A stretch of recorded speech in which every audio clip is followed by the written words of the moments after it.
Hello and welcome. A week past Sunday is back and I have a new format.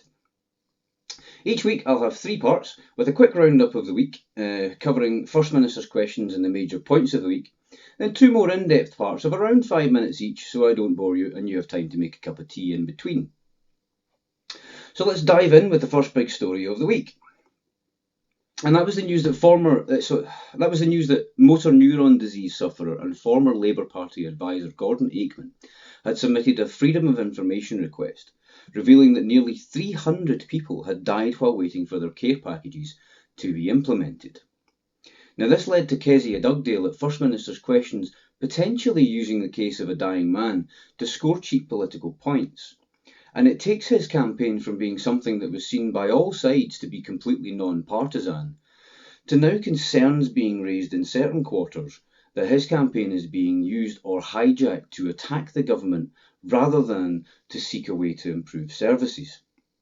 Now, the funding for these extra MND nurses is in place and has been, but the difficulty has been in recruitment and training. Now, is Kezia Dugdale suggesting that we should just hire any nurse and hope that they have the skills? Or indeed hire a nurse and train them? But that too takes time. MND nurses need specialist training to provide specialist care, and unless the Labour leader is suggesting that Nicola Sturgeon should be interviewing candidates herself, it's not clear what else the government can do if the funding is in place. But there are no doubt things which they could be looking at, but these were not the questions which were asked. The issue which was revealed by Gordon's Freedom of Information request was specifically about the number of people who were terminally ill but died before their care packages were put in place. There wasn't a breakdown, certainly in the information that I could find, that was in the public domain, as to how many of the 270 cases were from late diagnoses, short-term illnesses, or what other circumstances there were, but what is certainly a point worth raising and investigating.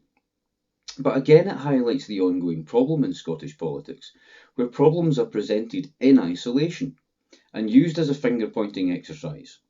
There were plenty of accusations at First Minister's questions, but not much in the way of probing questions as to why these people's packages were not there in time. There were certainly no suggestions as to what improvements could be made to the service other than to raise wages for carers.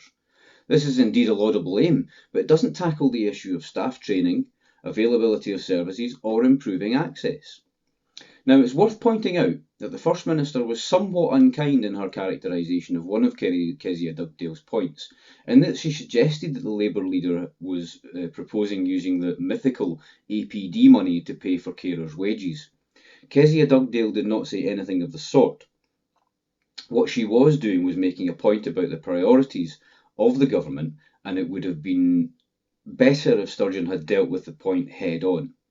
The reduction to APD is designed to improve overall economic performance, with the idea of raising more taxes than the cut in APD itself would lose. What the First Minister should be challenging every time the APD money is mentioned is that if Labour wants to use that £250 million for something else, they are going to have to say where they are going to cut that money from in the first place. Also highly prominent in this week's business was the continuing issue of the council tax freeze. Now, it's worth remembering why this freeze was brought in the first place.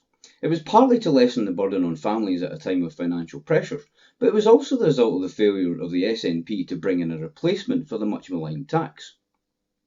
Council tax was widely recognised as being unfair, and a local income tax was proposed as an alternative, but they were unable to get this through Parliament, and it was recognised that the system would be difficult to manage as well as costly to set up and maintain. The council tax freeze was put in place while a commission was set up to investigate the available options. It reported recently, and after years of research and many contributions, they came up with the highly insightful answer of "no idea." Council tax seems to fall into a similar category of tax as democracy does with the rule of law. It's the absolute worst form of taxation apart from all the others. The real answer, of course, is obvious to everyone, and it beggars belief that it's taken so long to get to this stage and still not getting it. Council tax is not in and of itself a bad tax, it's just that it was designed at a time when house prices were wildly different and the rates and bands are no longer fit for purpose. Council tax simply needs to be redesigned to take into account the current prices and relative affordability, and to allow for bands all the way up to the multi-million pounds homes in Scotland that pay the same council tax currently as those in a £250,000 house. Of course, this does stray into the realms of a mansion tax, so it should be supported by both the Liberal Democrats and the Labour Party. So it could also give the scope to tailor the tax such that those in the lower cost homes pay no council tax at all. There is also a potential to use the tax to discourage multi-home ownership, which is part of the issue to do with housing availability at the moment. But the tax as is, and the freeze which is in place, is fully funded to inflation-based rises since 2007, and the tax accounts for just 22% of council funding. The fact that Moray Council are proposing an 18% rise is in light of cuts to other parts of the council budgets on the back of cuts to the Scottish Block Grant. Councils have always had the option to set their own rate, but it would mean a 3% reduction in funding from the government, meaning any increase would have to be 4% or above to make any difference. Now, this may have been an electorally difficult decision for any council, so it may have been easier to accept the freeze due to its popularity and bemoan how much they wished they had more resources. It is perhaps ironic that it is a Conservative council which suggests increasing taxes to pay for public services, but if you remember the rates and bands as mentioned earlier, it simply means that the poorest are paying for their own services. A Band D home in Moray is the example used to show an extra charge of £200 a year, but it has to be remembered that a Band D home in Moray is £45,001 to £58,000. The average house price in Moray is far above this, and even a Band F is £80,000 to £106,000. But council tax bands are assessed at an artificial capital rate of 1991. Now, this suggests that simply raising the tax without looking at the bands, rates and valuations would leave the impact on the poorest totally unknowable. One final point on the council tax freeze was the overdramatic "oh wow," which we saw from Kezia Dugdale at the merest suggestion from the First Minister that the council tax was overfunded. It is all but inconceivable that Kezia Dugdale should be unaware of the Spice report, which was largely publicised at the time. If she genuinely wasn't aware, then it suggests a lackadaisical approach to her research, and if she was aware, then her reaction is theatrical for effect. Either way, it is not the approach one would expect from someone who will, just weeks from now, present themselves to the electorate as a potential First Minister of Scotland. The leader of Moray Council is perfectly entitled to raise the issue of breaking the council tax freeze. Almost all sides agree that the tax needs to be reviewed or replaced, and that this will be the last year of the freeze.